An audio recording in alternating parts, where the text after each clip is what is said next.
Pemirsa, kalau tadi kita sudah membahas mengenai partai-partai yang ada di koalisi, baik itu yang mengusung Anies Baswedan, kemudian juga Ganjar Pranowo dan juga Prabowo Subianto. Nah, ini kita juga akan lihat jika kemudian PKB memutuskan hengkang dan menjadi bagian koalisi perubahan bersama Anies Baswedan, maka kekuatan koalisi Prabowo tentu saja berkurang secara hitungan matematis karena hanya didukung oleh 3 partai, yaitu kita akan lihat bersama siapa saja partai yang akan mendukung dari Prabowo Subianto. Golkar sebesar 14,78%, PAN 7,65%, dan juga ada Gerindra 13,57%. Bang Ipang. Ya, kalau kita melihat bahwa tentu apakah ini akan mengurangi elektabilitas dari Gerindra dan Pak Prabowo. Kemarin kan hasil survei kita Pak Prabowo sempat naik. Ya. Karena ada PKB juga di situ kan. Apakah itu betul pengaruh PKB-nya? Nanti akan terbukti dari perjalanan waktu ini kan. Ini yang menyebabkan 3 partai ini apakah elektabilitasnya PKB, maksud saya Gerindra, Pak Prabowo akan tetap leading. Karena setelah hengkangnya PKB. Ya, dengan total 36% ya, didapatkan. Dengan 36% ini. Karena meskipun memang Pak Prabowo juga harus bekerja keras hari ini, berpikir keras lagi, siapa kira-kira termasuk Pak Jokowi, Ibu Megawati, siapa kira-kira yang mampu untuk memperbaiki kondisi mereka kalau nanti elektabilitas turun. Tapi kalau naik berarti nggak pengaruh PKB ada atau tidaknya PKB. Tapi yang saya mencermati dari kasus ini bahwa memang betul Pak Prabowo adalah orang figur yang menurut saya sangat santai. Dia tidak terlalu reaksioner, tidak terlalu tidak peran urat saraf. Beliau kan santai aja. Ya udah, inilah realitas politik. Ya inilah demokrasi kita. Nah, saya senang dengan Pak Prabowo ini. Karakter yang betul-betul mereka ya ikhlas saja gitu. Kalau memang ini bukan memang dalam politik kan adalah soal kadar dan ukuran kan, terjadi atau tidak. Karena politik kan ujung tadi, orang yang pacaran kencan 100 hari pun bisa dikalahkan oleh kencan 1 malam kan. Nah, kalau kemudian hari ini tinggal 3 partai, Golkar, PAN dan Gerindra, ini juga akan Prabowo harus berpikir tentang Jawa Timur juga. Karena memang Prabowo Jawa Timur juga lemah sama Jawa Tengah. Nah, menurut saya tanpa adanya PKB ini juga akan menyulitkan bagi Pak Prabowo untuk melakukan penetrasi, merebut wilayah pertempuran primer Jawa Timur ini. Baik. Nah, Bang Ipang, ini ada kemungkinan karena kita semuanya serba memungkinkan, kita otak-atik begitu. PKS jika kemudian keluar dari koalisi perubahan, mungkin kemudian menyeberang masuk ke dalam koalisi Prabowo, menambah sumbangan 8,70% suara. Bagaimana kamu melihatnya? Akan ada 4 partai jika PKS bergabung dengan koalisi Prabowo. Saya pikir memang dalam politik saya bilang tadi kan ibarat cuaca, ya bisa mungkin bisa enggak. Seni kemungkinan. Tetapi memang kemungkinan PKB untuk migrasi untuk mendukung Pak Prabowo menurut saya kok rasa-rasanya makin tipis peluang itu gitu. Karena memang basis pemilihnya PKS hari ini itu kalau kita lihat pemilih partainya dengan calon presiden itu adalah memang lebih cenderung mereka adalah pemilihnya ke Pak Anies ketimbang Pak Prabowo. Nah, tetapi memang pemilihnya PAN itu cenderung ke Pak Prabowo betul. Pemilih Golkar cenderung ke Pak Prabowo. Nah, kemudian pemilih Gerindra udah 70% milih Pak Prabowo. Tapi pemilih PKS itu lebih cenderung memilih Pak Anies ketimbang Pak Prabowo. Itu hanya kemungkinan. Bagaimana kemudian dengan Demokrat? Tapi kemudian kita sebelumnya melihat memprediksi akan kemana kemudian Demokrat ini beralih, memberikan suaranya. Kita juga akan lihat kemungkinan dari Ganjar Pranowo. Ini dia. Jika kemudian Demokrat ini merapat ke kubu koalisi dari Ganjar, akan ada 3 suara. P3, PDI Perjuangan ditambah juga dengan Demokrat ada tambahan 9,39% suara. Bang Ipang. Ya, bagi Demokrat menurut saya mereka akan lebih berpikir tentang kalau memang ada karpet merah di PDIP bahwa dipastikan AHY sebagai cawapresnya Ganjar, menurut saya ini udah clear. Halaman yang paling saya suka ini gitu.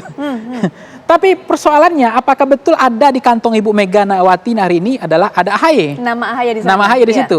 Nah, sepanjang tidak ada, saya nggak tahu ya, memang Demokrat punya pengalaman bahwa politik last minute dan tidak terlibat lagi, akhirnya mereka daripada nggak ikut aja gitu kan, antara ada dan tiada, diikutkan tidak terlalu penting, dipentingkan nggak terlalu penting juga. Jadi itu posisi Demokrat hari ini kan. Kalau kemarin waktu beliau di koalisi perubahan kan sangat penting sekali. Kalau beliau minggat atau migrasi atau pindah, ya AHY, maksud saya Anies gagar belayar kan begitu.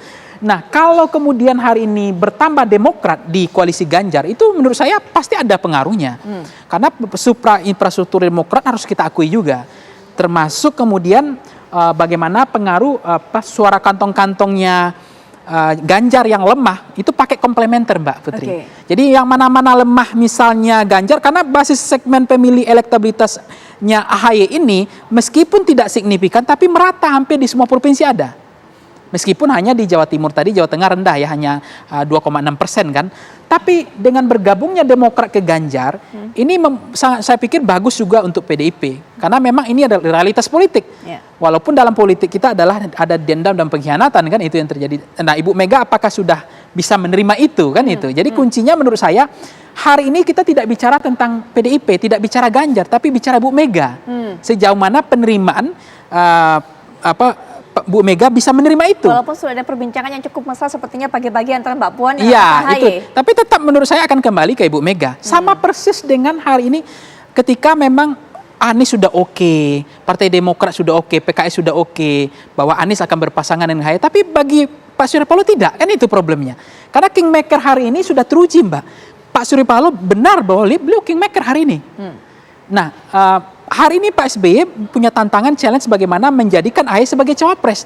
Tapi beliau punya kendala, masih belum bisa punya kartu truf untuk bisa meyakinkan, untuk memenangkan, bukan untuk menjadikan AHY sebagai cawapres saja, butuh perjuangan lagi. Nah, di Pak Jokowi sebagai kingmaker menurut saya di kubu Pak Prabowo juga sudah teruji juga. Buktinya menurut saya bergabungnya Golkar, bergabungnya PAN itu adalah tangan dinginnya dealer politiknya hasil dari Pak Jokowi. Baik. Ya, itu menurut saya. Ya, kita sambil lihat ini adalah suara dari 4 partai. Ini pasti kemungkinan jika kemudian 2 partai yang tadinya adalah mendukung Anies Baswedan dari Koalisi Perubahan kemudian bergerak memberikan dukungannya untuk koalisi lain. Kami bawa PKS kemungkinannya menuju koalisi Prabowo, sementara itu Ganjar atau Demokrat ini memberikan suaranya kepada Ganjar. Tapi kemudian ada kemungkinan lagi tidak hanya ada 3 poros, tidak hanya ada 3 koalisi, masih ada kemungkinan koalisi atau juga poros keempat. Pasangan yang mungkin diajukan poros keempat ini kemungkinan adalah AHY, Sandiaga Uno dengan koalisi Partai P3, Demokrat dan juga PKS. Bagaimana hitung-hitungannya? Kita akan lihat di belakang di layar ini. Total suaranya adalah 21,39%. Siapa saja menjadi partai pendukungnya? Saya sudah sempat sampaikan. Demokrat dengan 9,39%, PKS 8,70% dan P3 3,3%. Adanya kemungkinan poros keempat dengan 2 nama ini disandingkan. Menurut Bang Ipang? Menurut saya angin segar sih, Mbak. Bagi saya makin banyak calon, makin banyak kita disajikan menu calon presiden, itu makin baik untuk kualitas demokrasi kita. Karena yang saya bilang tadi adalah biang keroknya adalah proses ambang batas 0% itu yang jadul itu, yang membuat hari ini terjadi pengkhianatan, merasa difitnah, merasa ada kencannya rusak karena itu ambang batas itu kan membuat hari ini mereka bergelora tapi nggak bisa.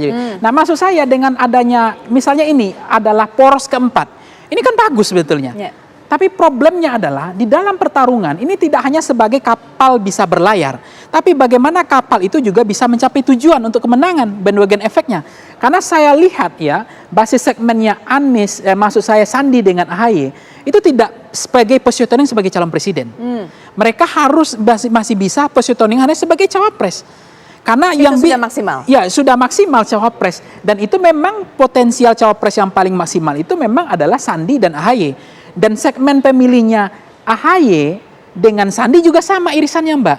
Kuat di DKI, kuat di Banten, kuat di Jawa Barat dan di Sumatera, Sandiaga, kemudian AHY kuat di DKI. Kan nggak jauh beda.